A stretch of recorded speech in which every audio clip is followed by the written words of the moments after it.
Hello, everybody, and welcome to day two of our community real estate school. I'm going to give you a brief overview of what to expect today and what to expect this semester because yesterday, with the introduction into real estate school, we didn't get too much into our community. So, for day two, we're going to officially start on real estate principles, which is our first trimester. So, this course is broken up into three 5-week courses. And today we're going to be talking about real estate licensing, agency and representation, agency law disclosure, conflict of interest, dual and subagency, and trust fund overviews. It's going to be very exciting. Today's really the first of the awful boring stuff that we have to endure. But all of this stuff is going to be recorded. So if you can't make one of these sessions, don't worry about it. Part of the student session is there is live access to it if you want to ask questions and you want to be a part of this, but you can also watch it on your own time because none of the students are appearing in the video. And that's the difference between this and the adult class where everyone will be participating and will be visual in the video. So if you guys ever have any questions at any point, James, Carly, feel free to post those questions and I'll get along to those at the end of class. If anybody else comes along, feel free to do the same. I'll get the chat started so that you guys can do that. We've got 50 pages of reading to do today. And because of that, oh, you know what? Let me see here. Let's see. I'm going to go ahead and put myself I'm going to pin myself here. And I'm actually pinned in my meeting. So we'll just go ahead and we'll use that recording for when we go live. So if you guys can see me and hear me okay? Cool. Thank you, guys. All right, so this is the day two notes. We told you what we're going to be talking about. There are 50 pages worth of reading today. We'll see how much of that we can cover. But before we get into that, I really want to let you guys know what to expect because we didn't really get too much of into that yesterday. This is a course for the California real estate exam. This is, you can technically take a test every 18 days. The tests are open book. So I know that a lot of people like to take notes and whatnot during this. You don't necessarily have to take notes. All of this stuff is going to be in the book. You can go ahead and download a PDF version of the course, and that way you can actually Google a lot of these answers if you end up getting stumped. There are 3 tests to pass. The first one, of course, that we're going to be working on, we'll get started on in 5 weeks from now. You will need to get fingerprinted at the end of this through something called LiveScan, which will go through all of this. All of this is actually included in the curriculum if you look online. And then you'll need to mail in the forms in order to actually get licensed at the end of this. All of this can be done more quickly than the 15 weeks that we're going to be focusing on during the course of this semester. But you can actually squeeze all of it in to 54 days if you were in a huge hurry. But that being said, we're going to walk you through everything. So we'll teach you everything else too. The special guest instructors, I'm going to give you a lineup of what to expect here for the rest of the semester for Monday, so you guys have something to look forward to. We're going to jump into the boring stuff here in a moment. And then every Friday, of course, I told you guys we're going to have a guided Socratic discussion, which means that it's just an open discussion. We're all going to talk. That portion will not be live or will not be available to Facebook. That's something that you'll have to actually participate in. Okay, and then I'm going to jump in right now to telling you a little bit more about this semester. So of course we had Stuart Jacobson yesterday, who talked about the introduction to real estate. So that would of course be for anybody, not just in California, but anywhere in the country. Next week on Monday, we're going to jump into Commission Boot Camp with Zachary Bach, Amy Serpa, and Andres Terence Gonzalez. And they're going to be teaching you guys how to actually utilize the Finder program if you were to do that and want to participate in earning commission while you're participating in real estate school. And then week 3, I'm really excited about this. So one of the things that we talked about yesterday, people were asking about scripts. How do we actually get somebody to buy a house? And that's what we're going to be discussing in week 3. Week 3, Christian Stone is going to be joining us to cold call, or to explain cold calling to everyone. Melissa Huck is going to give us her open house scripts. She's a KW coach, and a mentor. And then Susan Ebert, who is with Signature Real Estate Group, the owner and president there, is going to teach us about door knocking. So some people say, I hate cold calling, or I hate open houses, or whatever. Pick your poison, or decide what it is that you want to do. You don't have to do everything well. That's one of the beautiful things about real estate. And then week 4 is something that I'm really excited about. Nick Baldwin with Keller Williams is going to come in and talk to us about modern technology. He's going to talk to us about artificial intelligence, using CRMs and IDXs and all of the different things that are very hard to understand for me all the time. And then week 5, Ricardo Acevedo, who runs a massive team, is going to come in and tell us how he has all of these billboards lining the freeways of California. Leslie Hill's going to talk to us about transaction coordination. This is somebody that helps hold your file together and manages your paperwork. If you're not a paperwork person, like I am not a paperwork person, somebody like Leslie Hill will be a lifesaver. Barino is a real estate coach. He'll be talking to us about your perfect schedule. He's got a whole course that he's already developed that he's going to be teaching you guys. And then Greg Fowler with Lion Bolt Media is going to be talking about creating media presence. He's actually going to give you guys a media course for free for the last 7 weeks of this program. A lot of these people are going to give you guys little packages and whatnot for free that they're going to be including. So you just got to kind of stay tuned every week for that. Kim Steele with Kim Steele and Associates is going to talk to you about her huge team. She's a Marine Corps veteran. Her husband and partner is also a Marine Corps veteran. Really, excellent people. Darren Campbell, a mentor of mine, a friend of mine, excellent all-around human being, a wealth of knowledge. You're going to want to make sure that you tune into this one live because he is going to be talking about mentorship and coaching. And you could not possibly ask for a better mentor. He personally has sold over $4 billion in real estate. That's a lot of commission. And then we're going to have, I actually had a financial planner come in today and talk to us about coming in and talking to you guys about financial planning. And then my mentor, Rosie Rodriguez, is going to talk to you guys about getting hired. Part of the requirement for this curriculum, even if you just are doing this for school or just doing this for fun, I would really like it if you guys would interview with 3 different brokerages or teams, kind of sharpen your chops a little bit. And then it would give you guys an opportunity to see what's out there. I don't want everybody to just default to saying, oh, I want to work with David Serpa. Of course, I'd be happy to welcome you aboard. But I want you to see what else is out there. And then one of my favorite people on planet Earth, Shaniqua Badger, is going to be teaching everyone about the importance of building a social network. She was labeled one of the top 25 most influential people in her community for LinkedIn. Jamie Z. Harris has donated over $200,000, I believe, to charity through, she donates 10% of her paycheck. She's a great person, wonderful human being, and she's going to talk to you guys about building a healthy and balanced business. And then Rick Giha is going to talk to you about building a business plan. He was at one point the #1 requested Keller Williams trainer in the world, a great guy, mentor of mine here at EXP. And just, again, an awesome coach. And then I'm your daily instructor. I'm a slightly fatter version of that guy right there. I'm not really able to even fit into that guy's pants. And that guy, this was me like a few weeks ago. Let's see, what is it this way? This is me a few weeks ago, and I'm just putting on weight so fast running an office here. It's bad news. All right, so that's that. We're going to jump into the boring stuff. You guys ready to rock and roll with all the boring stuff? The more reading that I do for you guys, the less reading that you guys have to do on your own. So here we go. Let's get real bored. Everybody get cozy.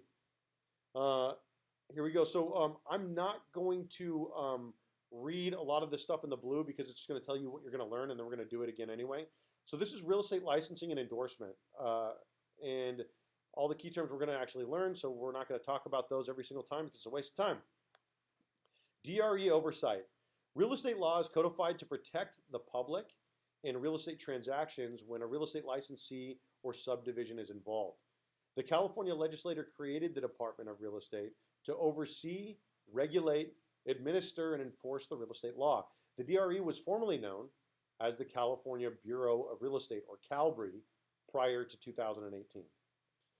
Real Estate Commissioner. The chief officer of the DRE is the Real Estate Commissioner. The Real Estate Commissioner's principal responsibility is to enforce all the real estate laws pertaining to real estate licensing and the Subdivided Lands Act. The Commissioner ensures that real estate licensees and members of the public dealing with licensees receive maximum protection. As a means of enforcing licensing and subdivision laws, the Commissioner issues regulations addressing conduct of persons falling within the real estate law activities. The regulations are part of the California Code regulations known as Title 10. Activities requiring a real estate license. So these are all the things that you guys cannot do even if you're participating in the Finder program until you're actually licensed. To engage in the business of real estate as a real estate broker or agent, a person first obtains a real estate license issued by the DRE.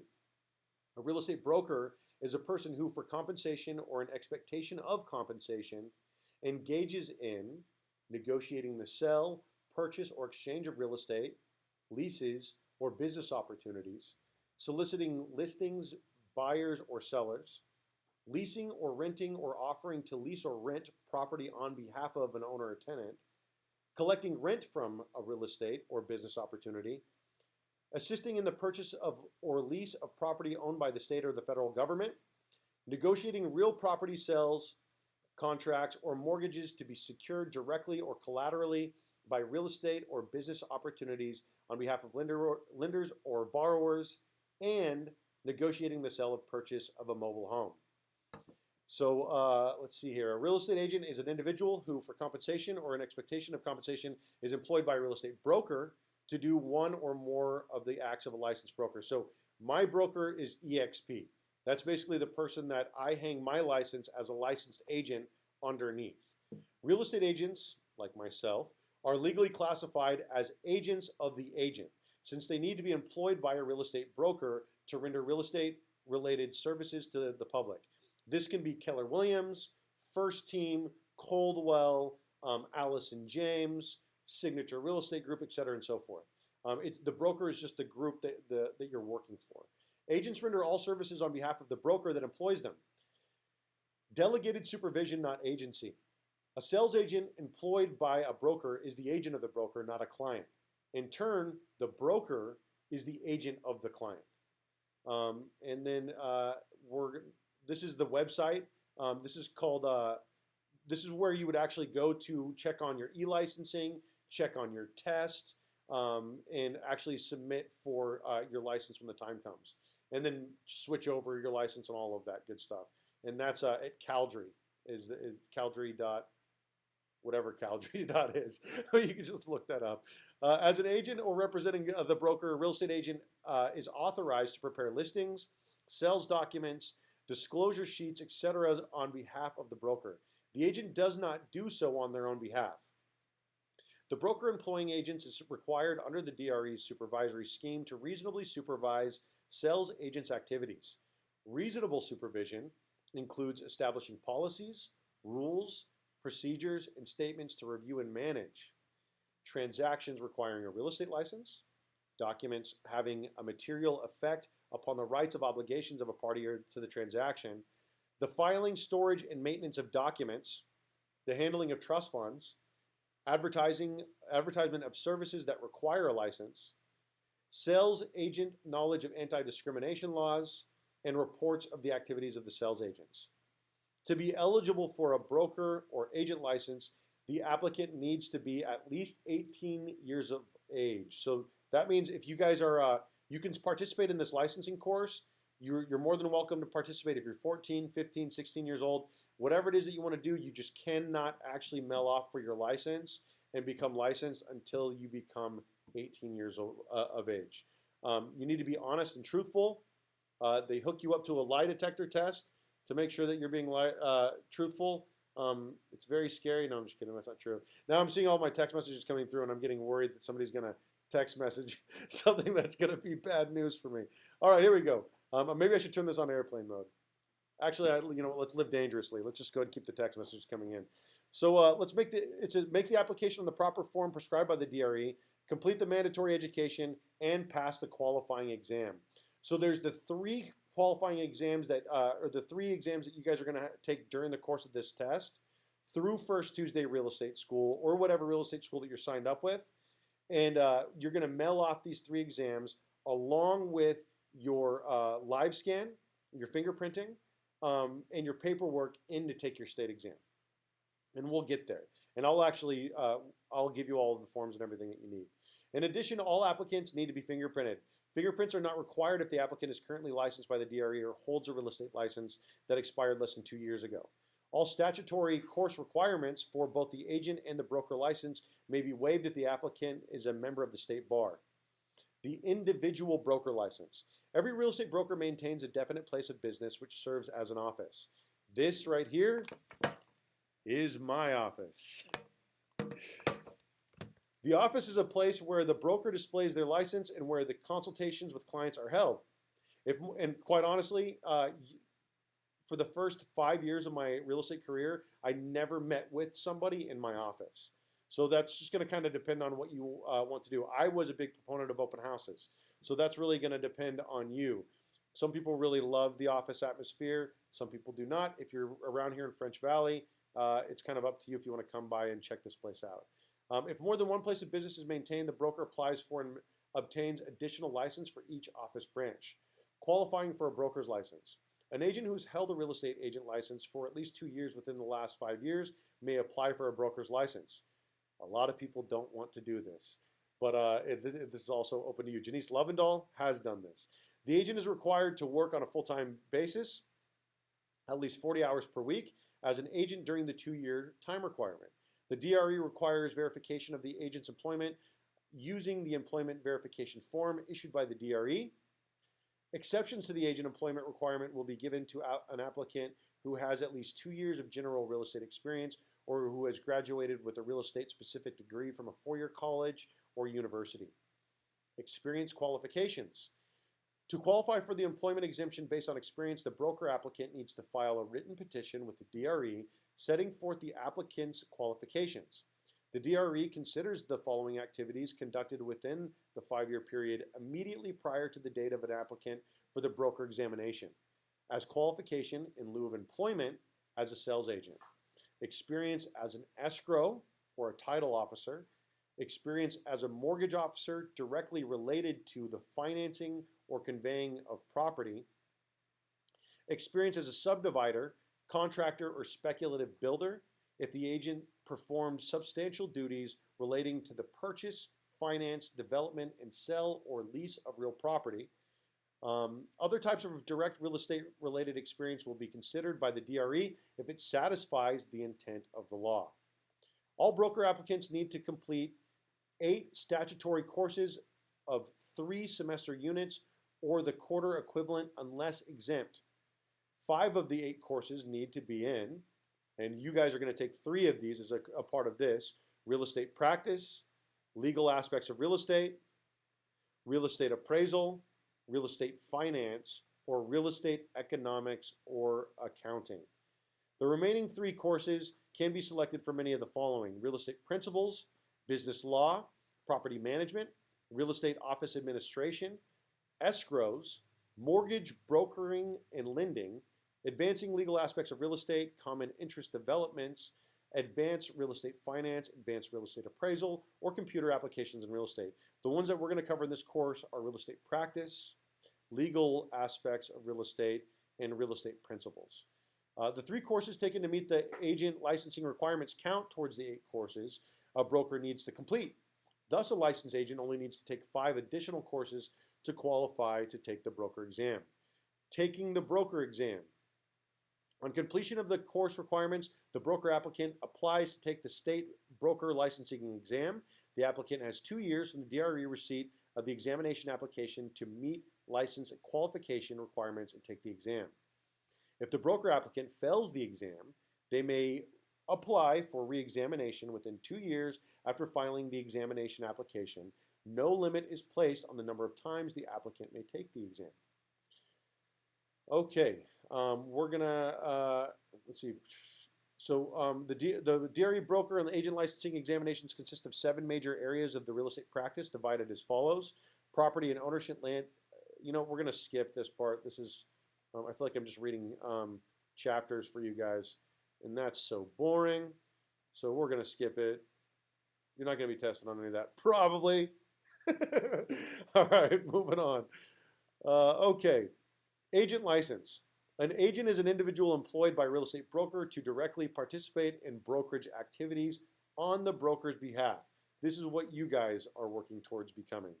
To qualify to take the real estate agent license DRE exam, an applicant completes a 3-semester unit course or the quarter equivalent in real estate principles, real estate practice, and 1 equivalent course in the following subjects. We're doing legal aspects of real estate. I'm not going to read these other ones. The applicant has 2 years from the date the exam applicant is filed to the DRE to take the exam. So you guys can actually complete these courses, get your certificate if you're 16 years old, and then you'll have 2 years to complete the exam. So you could wait until you're 18. And then, of course, you'll want to take a brush-up course, which is part of Stuart Jacobson, what we talked about with real estate exam study prep. That's something that you could do with him. An applicant who fails to take the exam and pass within 2 years from the date of filing the application will have to file a new application to take the exam. An applicant who fails the agent exam may reapply for examination. No restriction exists on the number of times the applicant may take the test within the 2-year period following the application. People fail this test like flipping crazy. I passed the first time. Blow! It's not that hard, honest to God. You just have to study a little bit. There's lots of great flashcards that you guys can do. There's all sorts of great apps. But of course, Stuart Jacobson is the person that you guys are going to want to talk to about that. Okay, jumping back into all of the important stuff. Here we go. Once the DRE notifies the applicant of passing, the applicant may apply for an agent license. Now, here, really quick, I'm actually getting, this isn't, so you don't want to apply for your license and your test in 2 separate forms. It will give you an option to do that. But if you do that, and if you don't stick around with us till the end to figure out the proper forms to watch, just understand that you need to use the proper form or it will cost you weeks. Because if you just submit to take the test, what will happen is you'll find out that you passed, and then you have to wait weeks to apply for your license instead of applying to take the test and to get your license on the same day. And then if you do that, when you go in and you take your test, you'll actually get your license that day, which is awesome. The following are major categories of a person and activities which are exempt from real estate licensing requirements. A person dealing with their own property, called a principal, an officer or corporation or a general partner or a partnership or manager of a limited liability company, LLC, collectively called entities, with respect to property owned or leased by the entity. To be exempt, the acts may not be performed in expectation of a fee. An individual with power of attorney, authority, an attorney rendering legal services for a client, a receiver, trustee in bankruptcy, or any person acting under order of court, a trustee or of a trust deed, lien who is acting under a power of sale provision in the trust deed, or resident manager of an apartment complex, hotel, motel, or trailer park.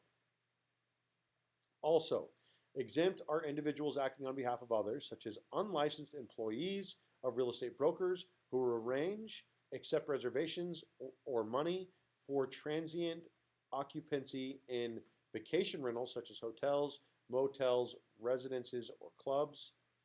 Common interest developments, such as condominium projects, planned urban developments, community apartment projects, and stock cooperatives, or an apartment unit or single-family residence. An individual acting without a real estate license, either as a broker or agent, is guilty of public offense, punishable by a maximum fine of $20,000 for an individual or $60,000 for a corporation, 6 months in jail, or both a fine and imprisonment. A real estate broker and a real estate agent license is valid for 4 years from the date of issuance noted on the license of certificate. Goodness gracious. All right, there we go. All real estate brokers and sales agents need to complete at least 45 hours of continuing education to renew a license issued by the DRE, which is what you will do when you sign up for First Tuesday which we can help you do as well, and which is why you are here. The CRE requirements for license renewal, which were legislated to help maintain and improve the level of competence of real estate brokers and agents. A DRE sales agent renewing for the first time needs to complete 45 hours of CE consisting of 18 hours of consumer protection courses, 15 hours comprised of 5 separate 3-hour courses in agency, fair housing, trust funds, ethics, and risk management, and the remaining 12 hours composed of either consumer protection, consumer service courses, including office management and supervision courses if they choose to take it. While brokers and sales agents beyond their first renewal are required to include the office management and supervision course in their 45 CE courses hours, the DRE allows them the option of choosing how to study it. A licensee may study the office management and supervision material separately or aggregated into an 8-hour survey course with the 5 mandated courses. Here, the 45 CE hours will consist of 18 hours of consumer protection courses, mandated topical courses structured as either 18 hours comprised of 6 separate 3-hour courses in agency, fair housing, trust funds, ethics, risk management, and office management and supervision, or 8 hours in a survey course covering all aspects, and the remaining hours composed of consumer protection or consumer service. Okay, consumer protection, blah, blah, blah. Okay, so this is the part that that people are that are really interested in. This is the cost. There's the breakdown. Okay. The examination fee is $95 for a broker. The examination fee for an agent is $60. The original exam license applications and corporation license application for you guys is $245. Renewal license applications, they get you every time. They're basically just letting you know that they're going to get you, they're going to get into your pocket, and they're going to keep getting into your pocket, and there's no way to escape them getting into your pocket. Consumer services courses cover topics designed to help licensee achieve a higher level of competence in sales, organizational, and management skills. Example of consumer service courses include how to market a property, how to hold an open house, how to motivate sellers, and how to obtain a listing. A licensee is exempt from CE requirements if on the actual renewal date of the real estate license, the licensee is at least 70 years of age and has been a real estate licensee in California for at least 30 consecutive years. You guys, this isn't going to be you guys this time. It's not going to be you guys. You're not going to be exempt. Acts for the real estate license is required, may be performed in the name of a corporation if a licensed officer of the corporation qualifies for a corporation for a license issued by the DRE. In fact, we're going to talk about corporations later. We're going to talk about S-corps. We're going to talk about what you need to do in order to financially set yourself up for success, especially if you plan on making over $100,000, because all of a sudden these taxes become very, very, very important. Okay, violation of real estate law by a broker or his sales agent may result in the suspension or revocation of the license by the real estate commissioner. The following are grounds for suspension or revocation of a DRE license. The commissioner may, upon his or her own motion, and shall, upon the verified complaint, writing blah, blah, blah, blah, blah, making any substantial misrepresentation, making any false promises of character likely to influence, persuade, or induce, a continued and flagrant course of misrepresentation or making of false promises through real estate agents or salespersons, acting for more than one party in a transaction without knowledge or consent of all parties thereto. It's called dual agency. Commingling with his or her own money or property, the money or other property of others which is received and held by him or her. Claiming, demanding, or receiving a fee, compensation, or commission under any exclusive agreement, authorizing or employing a licensee to perform any act set forth in Section 10131 for compensation or commission, with the agreement does not contain a definite specified date of final and complete termination. Okay, I don't want to continue to threaten you guys with all of this stuff.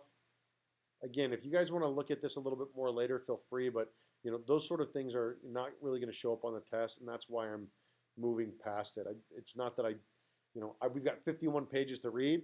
We are on page 23 right now, and I would really like to make it so that you guys don't have a bunch of homework today. Okay, so moving on. The officer qualifying the corporation for a corporate broker license is called the designated officer, DO. The corporation holds its brokerage license through the DO. The DO is responsible for the supervision and controls of the activities of officers and employees of the corporation. This includes supervision of the activities of agents and brokers employed to act as agents for the corporate broker. Failure of the DO, designated officer, to supervise may result in the suspension or revocation of the DO's real estate license. The individual broker, when acting as the DO, acts on behalf of the corporation in the capacity of a corporate officer only.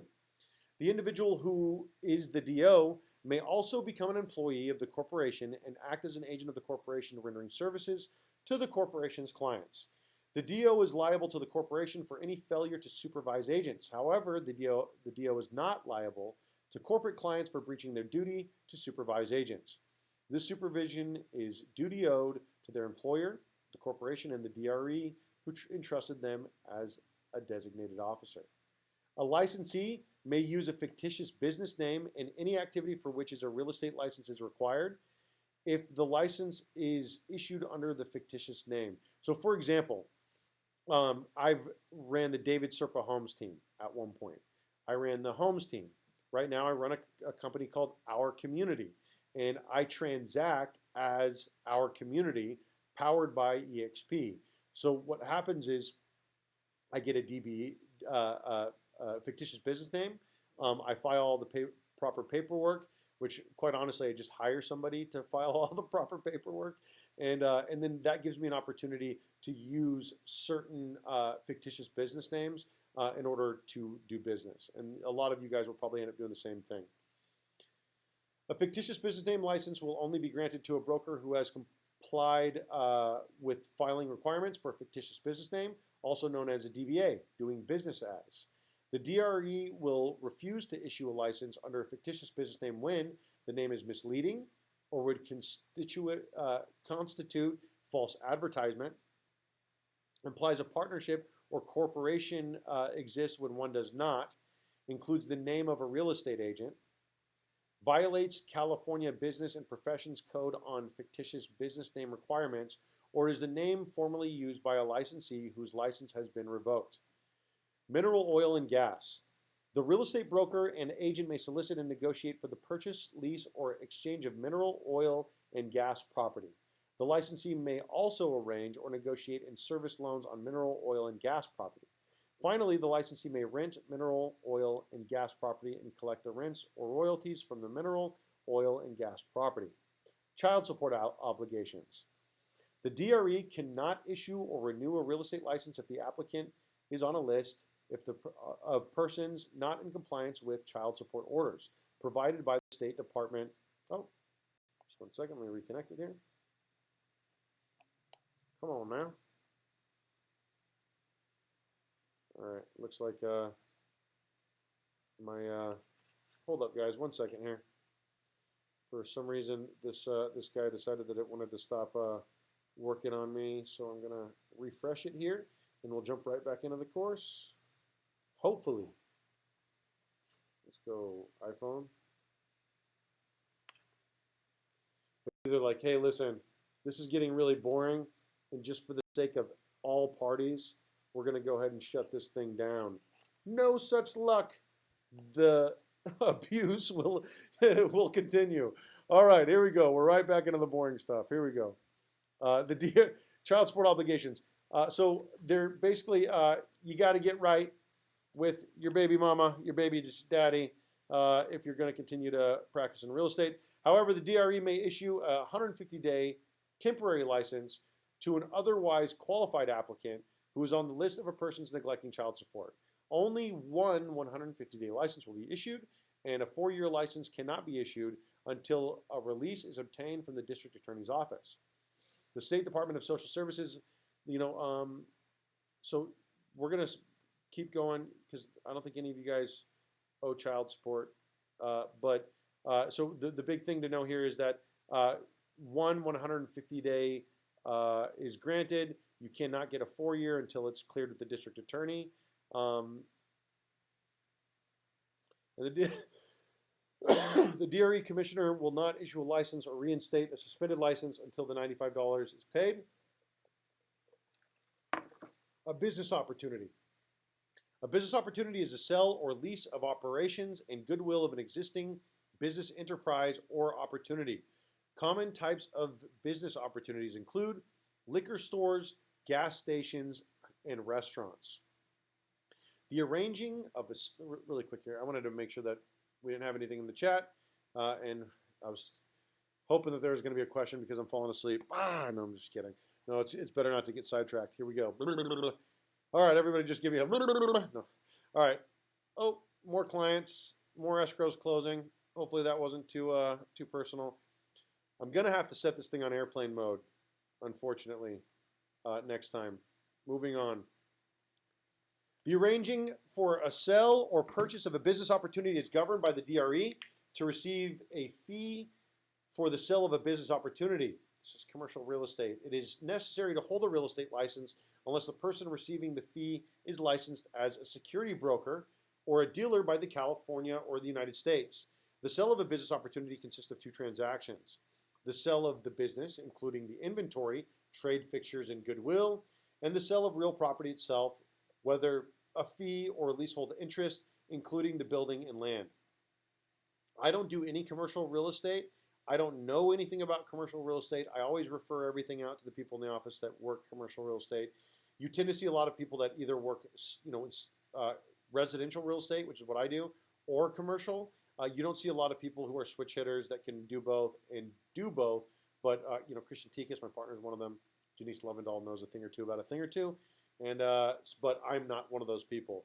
So let's continue to keep. Oh goodness, it shut down again. This phone. Okay. On the sale of a business opportunity, the inventory of the business is transferred to the buyer by a bill of sale. The transfer of more than one half of the inventory of a business material or goods to a person other than the business customer is called a bulk sale. A bulk sale needs to comply with the UCC since it is the transfer of personal property. The buyer of the inventory gives a public notice of the transfer 12 days before the transfer takes place to perfect their interest in the acquisition of the inventory on closing.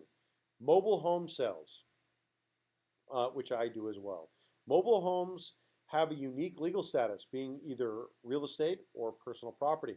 A mobile home, also called a manufactured home, is a structure at least 8 feet in width, 40 feet in length, or more than 320 square feet when transported in one or more sections, built on a permanent chassis, which we call 433, and designed to be used as a dwelling with or without a permanent foundation.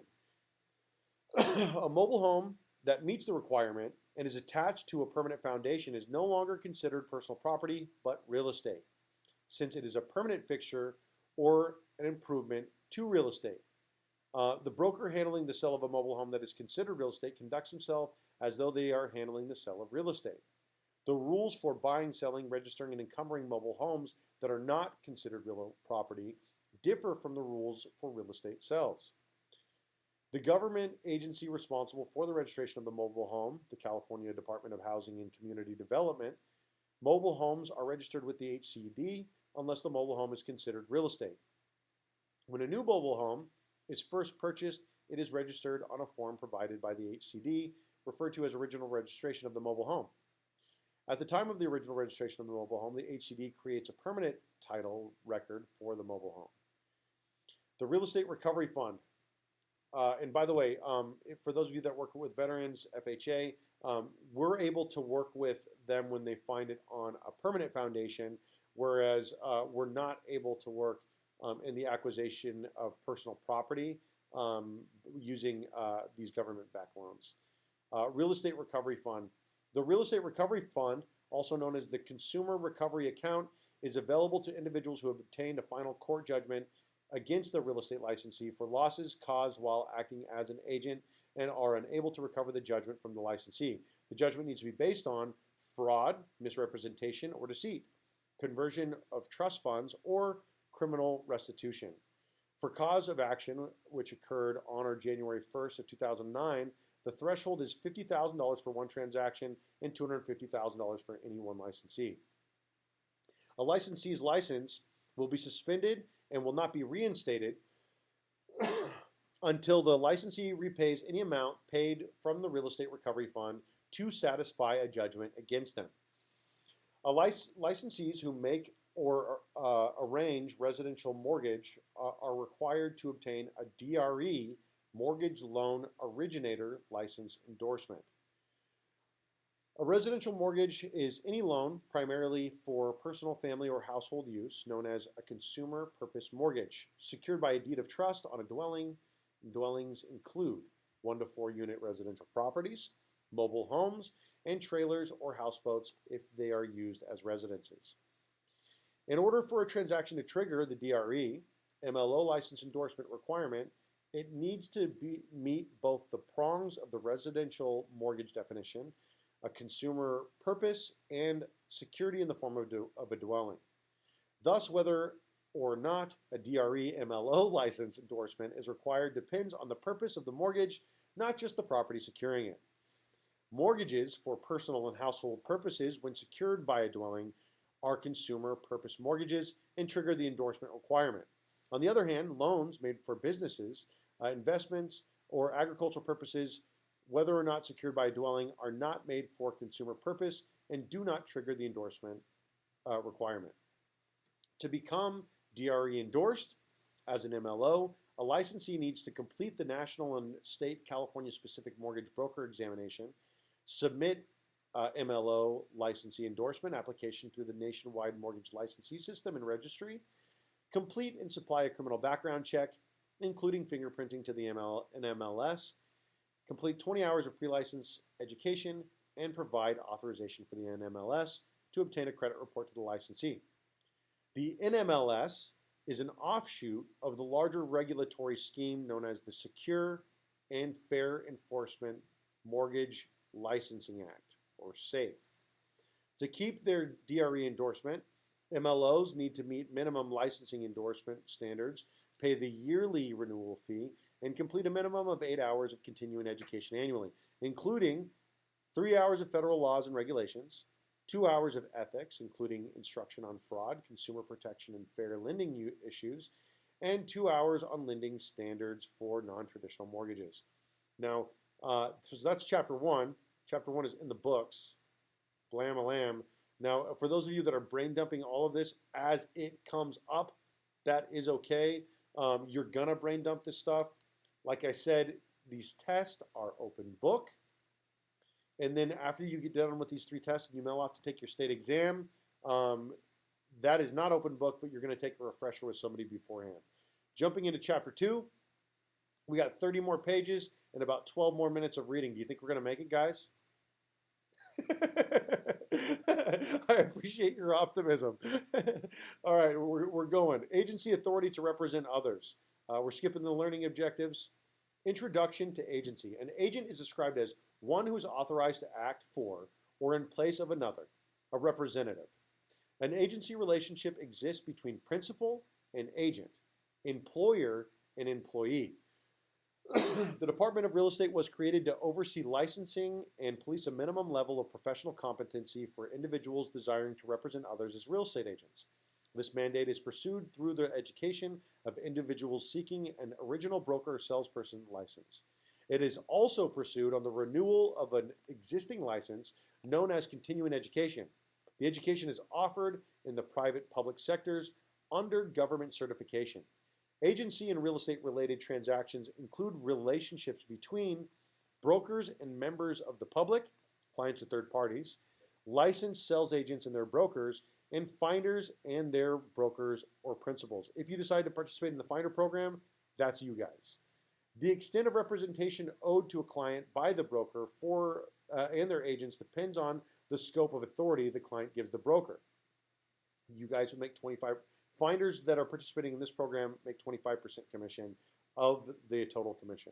Authority is given orally, in writing, or through the client's conduct with the broker. Agency and representation are synonymous in real estate transaction.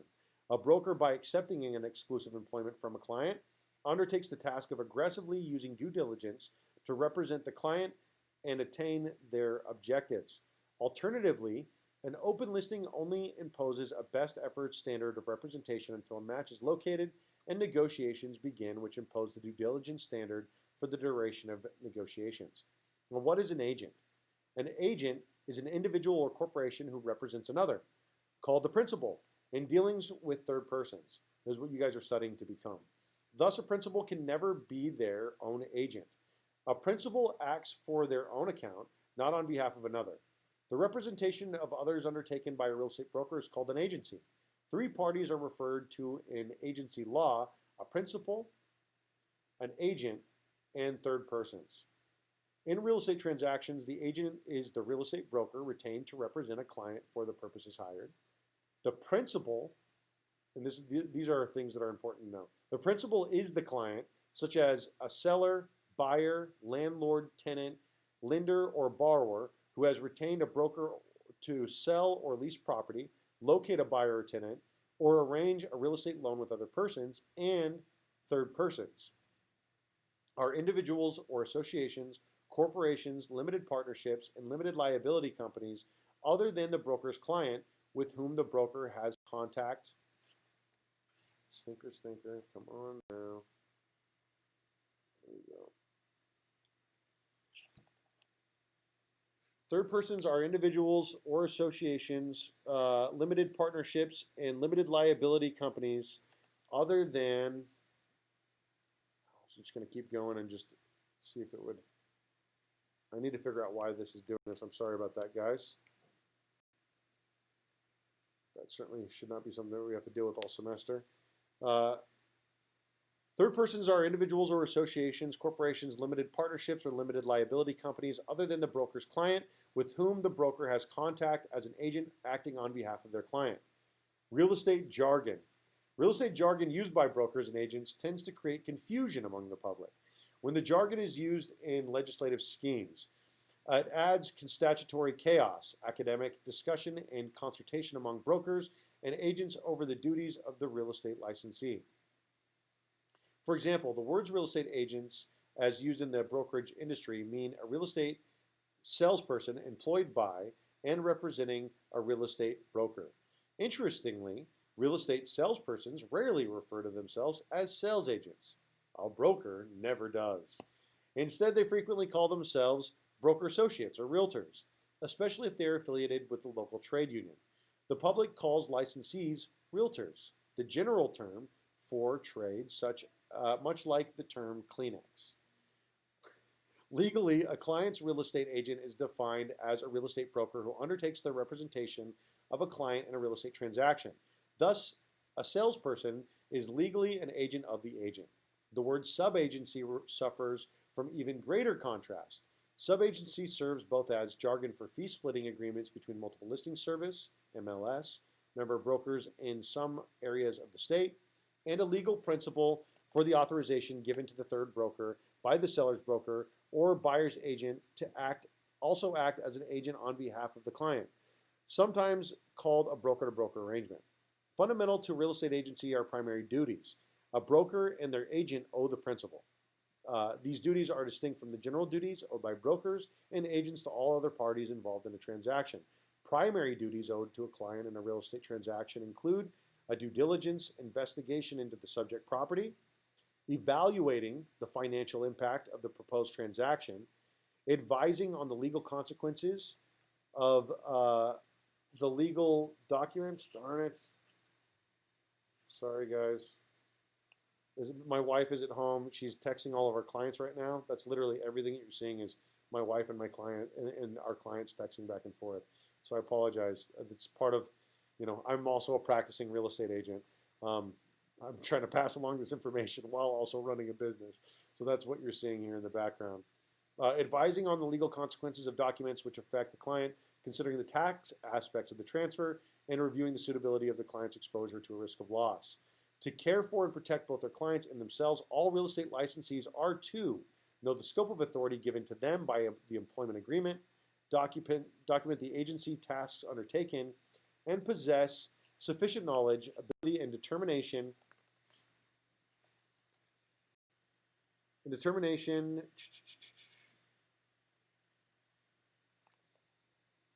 to perform the agency tasks undertaken. A licensee needs to conduct themselves at or above the minimum acceptancy levels of competency to avoid liability to the client or disciplinary action of the DRE. Really quick, as a sidebar, yes, it mentions the taxes in here, but that being said, don't get yourself into trouble by talking about money unnecessarily. Allow your lender to talk about money. If somebody has tax questions, refer them to a CPA. Don't get yourself into trouble by overextending what your job is by dipping your toes into someone else's job. Allow your lender to handle their questions about payments and things like that, and a CPA to handle questions about taxes when selling, etc. Okay, here we go. An agency relationship is created in a real estate transaction when a principal employs a broker on their behalf. A broker's representation of a client, such as a buyer or seller, is properly undertaken on a written employment agreement signed by both the client and the broker. A written employment agreement is necessary for the broker to have an enforceable fee agreement. This employment contract is loosely referred to as the real estate industry as a listing agreement.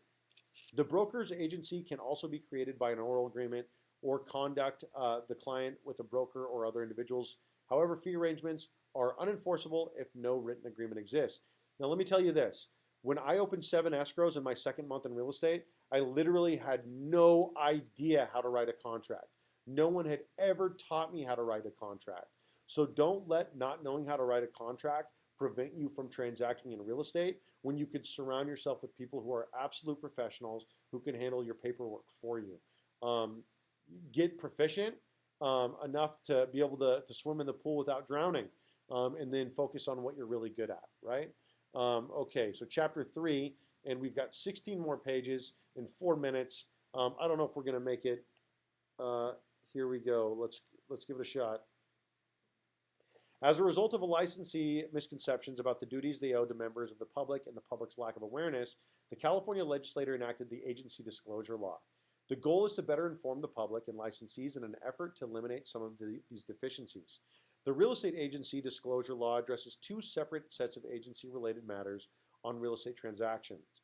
An agency law disclosure, also known as the disclosure regarding real estate agency relationships, setting out to rules of agency which control the conduct of real estate licensees when dealing with the public in an agency capacity, and an agency confirmation provision contained in documents signed by principals used to negotiate the purchase of real estate or the leasing of real estate and lease agreements with a term exceeding 1 year, declaring the agency relationship undertaken by each of the brokers and with the participants of the transaction.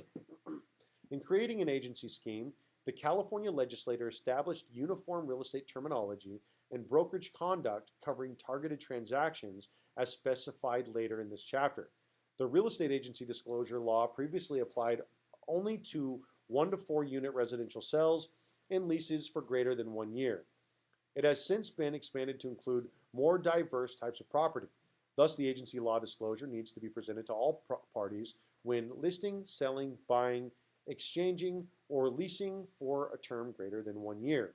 A single-family residential property, a multi-unit residential property with more than 4 dwelling units, a commercial property, vacant land, a ground lease coupled with improvements, or manufactured homes. At its core, the agency law disclosure form is a restatement of pre-existing agency codes and a case on agency relationships in all real estate transactions. Uniform jargon in agency law. The agency law disclosure was created for use by brokers and their agents to educate and familiarize principals with a uniform jargon for real estate transactions and the various roles licensees undertake on behalf of their principals and other parties in real estate transaction. This information is presented in a 2-page form. The exact wording of its content is dictated by statute. The agency law disclosure defines and explains the words and phrases commonly used in the real estate industry. These industry terms are used to express the agency relationship of brokers to parties in the transaction, broker-to-broker relationships, and the employment relationships between brokers and their agents. A buyer's agent and seller's agent are mentioned but not defined. Legally, an agent is a licensed real estate broker. Thus, the word agent is used in the disclosure. It is not a reference to the broker's agents. Ironically, a broker rarely refers to themselves as an agent, which in law they always are when using their license to earn a fee. Two sections on the face of the agency law disclosure entitled Seller's Agent. Oh, that's my alarm to let me know that we need to start wrapping it up here on this class so that I don't keep you guys going too long. But I don't want to leave you guys right here in the middle of the chapter. The agency law disclosure does not mention, much less define, the broker's role as an exclusive agent for either the buyer or the seller, yet the separate agency confirmation provision included in all targeted transactions calls the broker to make this distinction known as all parties involved. The mandated provision requires the broker to characterize their conduct with the parties as the agent of the seller or buyer exclusively, or both as a dual agent. These exclusive characterizations of agency conduct have no relationship to the employment under exclusive listings or sell or buy property. The seller's agent with an exclusive right to sell listing understands the prospective buyer may turn out to be one of their buyer's clients. This representation of opposing parties makes the broker a non-exclusive dual agent. The agency law disclosure states the generally accepted principle of law governing the conduct of brokers who are acting as agents solely for a seller or buyer. Two categories of broker obligations arise in a transaction, including the special or primary agency duties of an agent, which are owed by a broker and their agents to their principal, known as fiduciary duties. The general duties owed by each broker to all parties in the transaction, requiring them to be honest and avoid deceitful conduct, known as general duties. In addition, the use of requirement for agency law disclosure form, a separate long-mandated agency confirmation is also required in all targeted transactions. We're not going to go over these forms here because you're going to need to refamiliarize yourself with them when you get licensed anyway. And also, you know, these days we're just DocuSign and everything to everybody, but we got to learn this stuff. The agency law disclosure form contains wording for the agency confirmation provision to be included in targeted transactions. Again, like I said, this is very long-winded stuff, and I want to give you guys some bang for your buck here. Use of the agency law disclosure.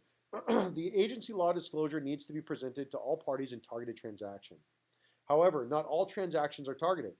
For example, arranging the secured interest of lenders and borrowers under trust deeds or collateral mortgages are not targeted transactions.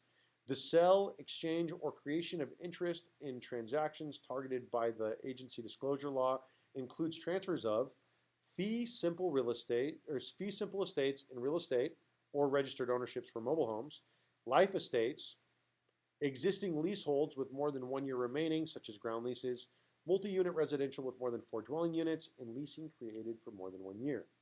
What is targeted? A seller's listing, a buyer's listing, a purchase agreement. These are all forms that you're going to need to familiarize yourself with when you get licensed here. Failure of the seller's agent to provide the seller with an agency law disclosure prior to entering into this listing agreement is a violation of disclosure laws and a consequence of upfront failure. People do this stuff. They enter people's houses into the MLS without actually signing an agreement. It is a blatant disregard of what you're legally supposed to be doing. As a consequence of this upfront failure, the broker will lose the fee on sell if challenged by the seller. The loss of fee is not avoided by a later disclosure made as an addendum to a purchase agreement or escrow instructions. So unfortunately, guys, I'm going to have to leave you guys with 10 pages of homework to finish up, which is going to be the rest of this chapter here, agency rules for a buyer's agent. The buyer's agent perfects their fee. Some people charge 2.5%, some people charge 3%, some people charge 1%. Like, you got to learn to love yourself. I'm just saying. 2.5% is pretty normal. I'll just tell you, I do 5% off for 2.5% to either side. Documenting a refusal to sign.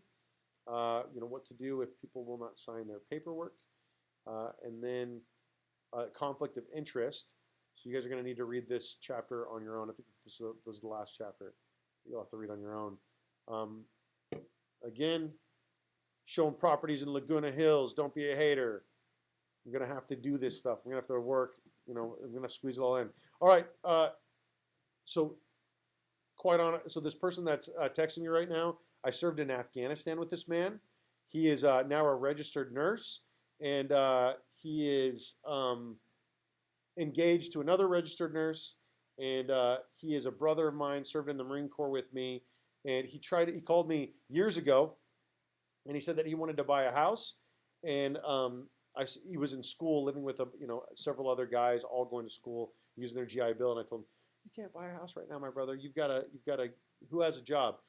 Next thing you know, he's qualified at $850,000 personally as a registered nurse in Long Beach. So I'm extraordinarily proud of him for doing that. He's engaged to his fiance there, and she's also a nurse, and so they're doing good things.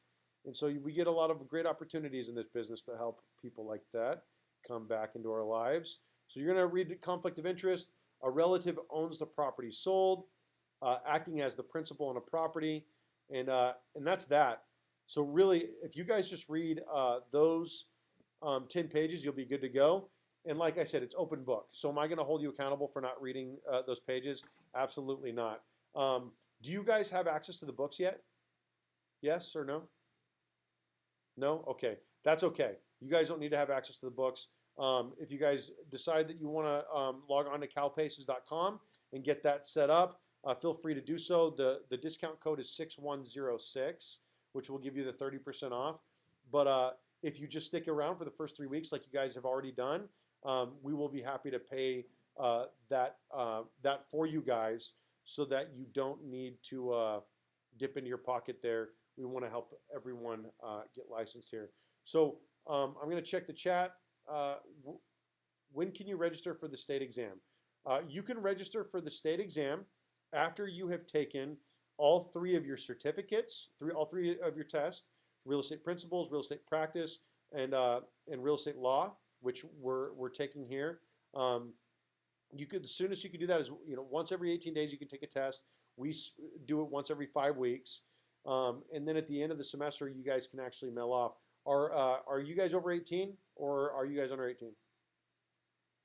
Oh, sorry, that was 2 yes questions. Are you guys over 18?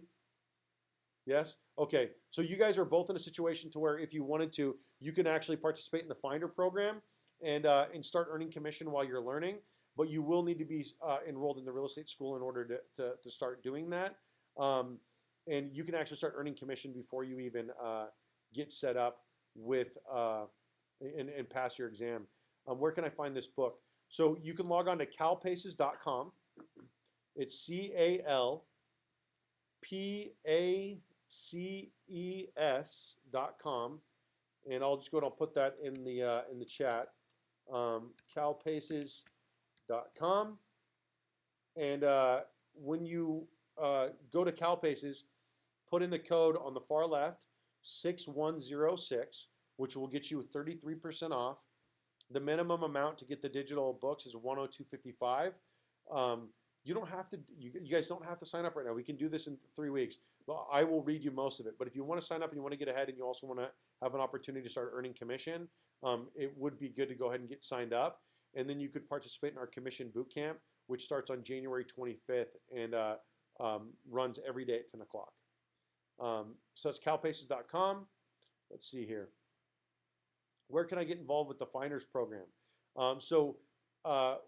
Next week, you guys are going to learn, and I'll just pull up the logo here from Andres Durance Gonzalez, Amy Serpa, and Zach Bach in our commission boot camp. This is all about the Finders program. If you want to learn about it already, you can go to our website, educateempowerexplore.com, and you could watch the Vimeo links in our course calendar that will explain to you exactly what a Finder can and cannot do. It also includes all of the Finder paperwork, which we'll start working on next week. But what I want to do is I want you guys, before you guys start doing that and you start participating in these activities and start working towards getting paid, I want these guys to tell you exactly what you can and cannot do. Amy's got a presentation for you that really outlines it. You can watch the videos and start figuring it out. But the Commission Bootcamp gives you an opportunity not just to learn how to fish, but to also fish with these 3 licensed realtors that are going to be working every day online with you guys starting at 10 o'clock Monday through Friday. So let's see here. Okay. And then, so did that answer your guys' questions about the Finders program and about everything else? You guys good? Okay, cool. All right. Okay, so at this point, what I'm going to do is I'm going to wrap up this video and cut everybody loose. My name is David Serpa. I'm with our community. If you continue to watch these videos, we will be releasing 1 video a day, 5 times a week for the high school program that is free of all of the comments and imaging of everybody else so that we can release these videos out there. We're also doing an adult course, which both of you could participate in starting next week, which runs in the morning. But all of this stuff is going to be released every single day. The only way to actually participate in this class live, like our friends Carly and James and Janice are doing, is to actually register for the class on our website, educateandpowerexplore.com. Thank you guys for watching. Thank you guys for tuning in for this extraordinarily boring class. I'm sorry that we ran 6 minutes over, but I tried to knock out as much reading as I possibly could. You guys have a great rest of your day. Thank you guys.